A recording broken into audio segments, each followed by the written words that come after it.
Welcome, Dr. Tharoor, to PTI for a chat on the budget. So what do you make of the budget? Do you think that enough has been done on the concerns that the Congress has raised about unemployment and inflation? We didn't even hear the words unemployment or inflation from the finance minister today. It was a mercifully short speech, but she didn't use either of those words, which is not so merciful. I mean, the fact is, yes, I suppose if you have a job and you have a salary and you're earning 12 lakhs or less, you have every reason to be happy. But if you don't have a job, it's not particularly clear from this budget where that job is going to come from. If you're living in Bihar and you're from an allied party, no doubt you get a SOP that will help you with your elections, which is a very curious message, actually, that this government has sent. A middle-class tax cut for the Delhi voter and lots of freebies for Bihar. But this is the same party that talks about one nation, one election. I'm sure the people in Andhra Pradesh are thinking, if we also had an election at this time, we might have got some freebies too. So good to have different elections in different years, because then Bihar benefits more than it would otherwise have done from a uniform scale. Those are the kinds of disappointments. But broadly speaking, what are the major challenges facing the economy? We have a major unemployment issue. Youth unemployment is at record levels, and even college-educated youth are facing large levels of unemployment. What's been done for that? Not clear from what we heard this morning. Second, you hear talk of manufacturing and exports, but for manufacturing to pick up, you need investment. Where is the investment going to come from? There's no acknowledgement that FDI is fleeing this country and has been now for some time, that domestic investment is stagnant. No one is putting more money into the economy. Without that, where will manufacturing go up? Where will jobs be generated? Where will exports go? You're looking at the situation now where manufacturing has plunged below 20% of GDP. I think it was over 25% in UPA, and we were trying to improve it. Now it's gone in the opposite direction. So there are some real concerns that despite all the slogans and perhaps the good intentions of the government, that we don't really have the kind of results that we're not seeing in any case from this statement of the finance minister, the kind of prospects of addressing these issues. And I think we'll really have to wait and see once we've gone through the fine print. And I'm sure you'll all be hearing from our party later in the day. Mr. Sitharaman will hold a press conference as usual. But at the moment, on a quick look and just having heard the speech in the House, I didn't get the sense that these fundamental issues have been fully addressed. So you've touched upon this. I would like you to elaborate on it. Do you think that this is more like an election budget aimed at Delhi polls and Bihar elections, and less economically prudent and taking the economy forward? Well, look, to take the economy forward, there are some broader challenges that need to be addressed. Now, she said she's going to come up with some tax proposals later beyond this as well. But if you look objectively at what's happening in our economy, there is a serious crisis of lack of investment, compounding a serious problem of unemployment and underemployment in our country.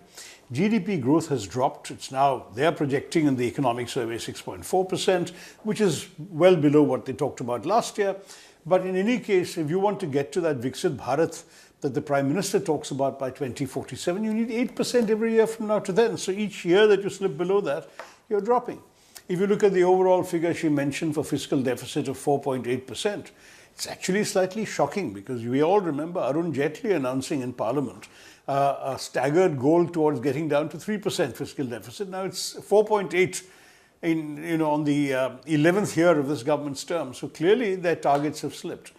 Across the board, it looks like many of their aspirations have remained aspirational, have not been fulfilled, and the economy and the Aam Aadmi is still hurting.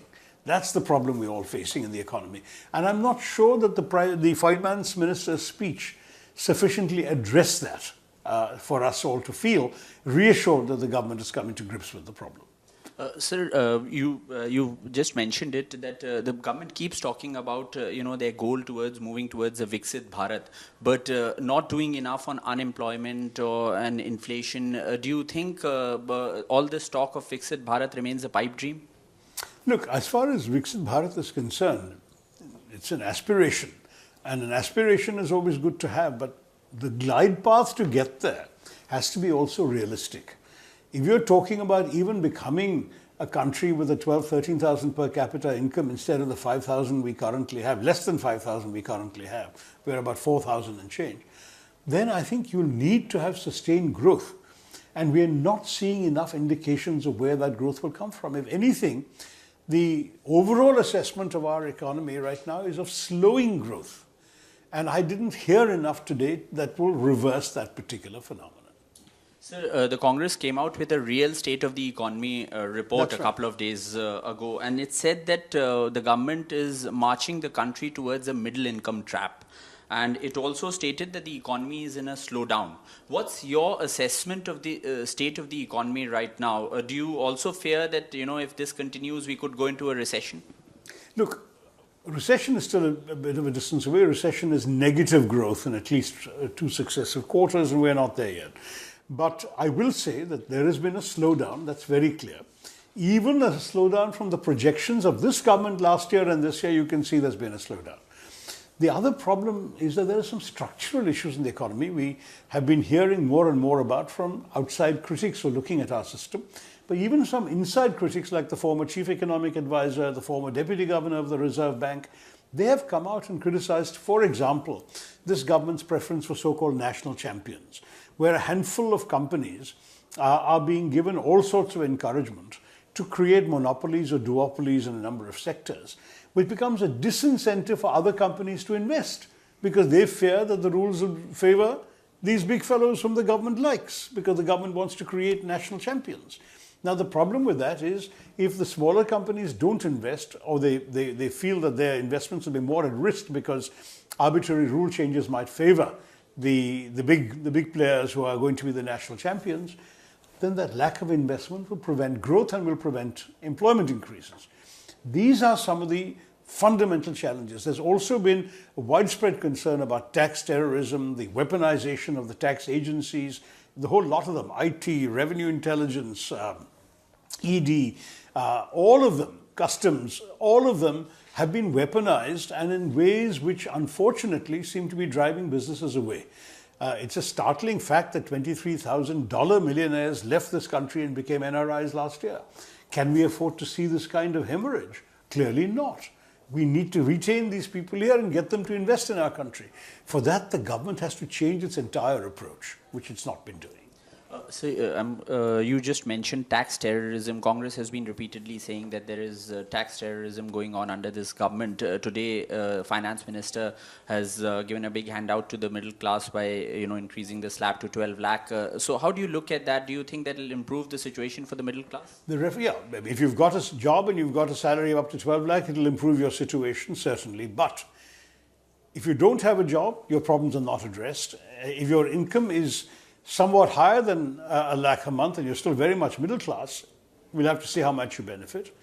The real problem with this whole business of the government's approach on this tax benefit is that it only addresses one aspect of the country. And certainly with elections coming up in Delhi, where a substantial number of voters may well benefit, that's clearly going to help the BJP to attract their votes. Just as you saw a number of freebies being announced for Bihar, it's going to also try and get you votes in Bihar. But that kind of short-term thinking is not what we need at this point. We need something far more visionary to take this country out of the morass into which it may slowly be sinking. Sir, there's been a lot of concern about Mr. Donald Trump talking about, bringing down tariffs. So how do you look at the government's approach on that front? While on one hand it has been saying that it has good relations with the US. So do you think that India will be able to tide over the Trump effect? I hope so. I mean, Mr. Modi is talking about a visit to the States before too long. I think the Americans indicate it might even happen this month. Mr. Trump, too, has been talking about possibly coming to India. So we're hopeful that they will be able to talk to each other and clear up any misunderstandings. But on the question of tariffs, Mr. Trump has been very clear that if India is going to impose any protectionist measures, America will retaliate and vice versa. So that is not going to be good for our exports. As it is, our exports have sunk below 20% of GDP, which is bad news because, our manufacturing has sunk below 20% of GDP, which is bad news, and you're not going to be able to export unless you increase your manufacturing. Now, on top of that, if your exports are also stagnating, which they have been, then tariffs will be a death knell. It will drop them even further. And this is going to be a matter of some concern for many, because we heard from the finance minister somewhat glib formula that essentially you're going to see growth in manufacturing, you're going to see growth in exports, and various incentive schemes are mentioned. The problem is that if investment isn't coming into manufacturing, how are you going to grow in exports? Where will the investment come from? Can the government plow money into everything? Clearly there's a limit to how much the government can do. Even in infrastructure, you've needed private players. In the other areas, you're not going to be able to manage without very, very significant investment that at the moment people are not willing to do. So, Make in India first the government came out with, and now Congress is saying that they've sort of repackaged that in this budget. So, do you think that still making India, a manufacturing hub remains a pipe dream with the government's policies? It hasn't moved well enough, us. I mean, if you look, for example, at the whole vision that said that when capital flees China, it may come to us. We've not been able to take advantage of that. Barely 10% of the capital fleeing China has relocated into India. It's mainly gone to countries like Vietnam, Malaysia, and others. And this is even before Trump's election, when Trump has, of course, talked about his preference for jobs returning to America, and there'll be more onshoring and, of course, nearshoring, that is, countries like Canada and Mexico, provided they can escape the tariff net with America, may also get more capital flight from China. We have not seen any increase. If at a time when we were benefiting from so-called friendshoring, we had 10% of Chinese capital coming here, I mean the capital leaving China coming here, how are we going to be able to say that our growth is preordained? The finance minister talked today of making us a global center for toy manufacturing. Our toy manufacturing has actually been given a kick because of Chinese toys coming into this country, flooding our market. Everyone knows this. How are we going to even recover the lost ground of the toys we used to make, let alone create an export market in toys, which is what was implied by the finance minister's statement? Unless people see confidence in being able to invest in India and getting toys made here even cheaper than China and better than China, that may remain a pipe dream. Look, we all want to aspire for the best for our country. I don't want to sort of blow smoke at the Viksit Bharat idea. Ultimately, we want to develop our country. But even to get to the stage of being a middle-income country, at the moment we are really not. We're a low to lower middle-income country. We will have to do very much better on all these parameters to see the kind of results that the government's fantasies appear to suggest are realistic. We've not seen the realistic path to get there. So just last couple of questions. I'll allow myself a political question, though it's related to the economy. Sir, BJP vehemently criticized the Congress and other parties for, giving out handouts during the election, and Prime Minister called it raveries. Now BJP in its manifesto has also made similar promises. So how do you look at this whole issue of freebies being given by political parties? To be honest, I think it's becoming more and more unsustainable. This competitive populism means that if I was giving 1,000, you start giving 2,000, then I start giving 3,000, and the next thing you know, it's 5,000. Where is all this money coming from? It's coming from taxes. And already the tax burden is pretty high.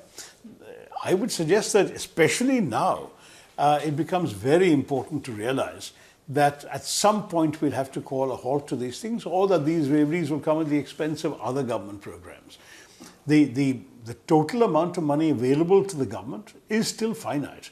And there are vital programs that are being underfunded. Manrega, which is so indispensable for the survival of people in the rural areas, Manrega has been starved of funds, and as a result there are women waiting 7-8 months to get wages for work they've already done.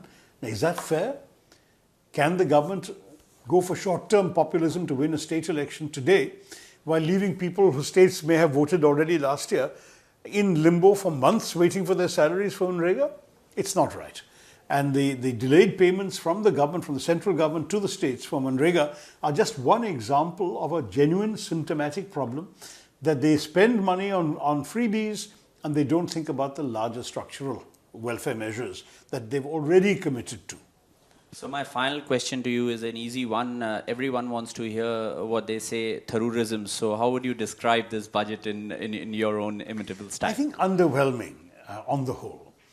Underwhelming is perhaps not as strong a criticism as some others in my party might come up with, but it has not been up to the kind of problems we hoped they would address when the finance minister took the floor this morning.